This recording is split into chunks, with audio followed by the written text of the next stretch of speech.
போல இன்னைக்கு எங்க வீட்டு கோழி கொக்கரக்கோன்னு கூவுன்னு பார்த்தா, கூவுனது கோழி இல்லங்க எங்க அம்மா. மணி 8 மணி ஆகுது. 9:30 மணி ஆஃபீஸ்க்கு 8 மணி வரைக்கும் தூங்குறேன்னு எட்டி மிதிச்சு எழுப்பி விட்டாங்க. சரி இதுன்னு சட்டு புட்டுன்னு குளிச்சு முடிச்சு கிளம்பி ஆஃபீஸ்க்கும் போலான்னு போக ஆரம்பிச்சுட்டேன்.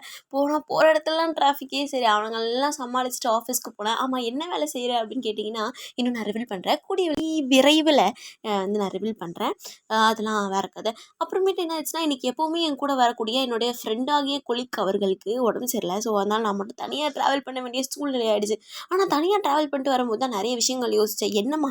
என்ன சொல்றம்மா? எப்படி இருந்த நீ இப்படி ஆயிட்டியே? உன் வாழ்க்கையில எவ்வளோ உருப்படியான விஷயங்கள் பண்ணிட்டு இருந்த நீ, இப்போ உருப்படாம சுத்திட்டு இருக்கிறது என்ன காரணம்? அப்படின்னு யோசிச்சேன். அஃப்கோர்ஸுங்க வேலைக்கெல்லாம் போனாலும் நான் என்னோட பேஷன் எல்லாம் விட்டா மாரி ஒரு ஃபீலிங்ஸு. ஒரு மாரி லைஃபே சாட்டிஸ்ஃபையிங் இல்லாம, ஒரு இன்ட்ரெஸ்டிங் இல்லாம போர் அடிக்குது. இந்த மாதிரி எனக்கு மட்டும் தான் ஃபீல் ஆகுதா? இல்ல உங்களுக்கும் உங்க லைஃப் பத்தி ஃபீல் ஆகுதா? அப்படின்றத கமெண்ட் சொல்லுங்க. அப்படி இருந்தா அதுக்கு என்ன ரீசனா இருக்குன்றதையும் கமெண்ட்ல சொல்லிட்டு போங்க. வேற வீடியோல பார்க்கலாம்.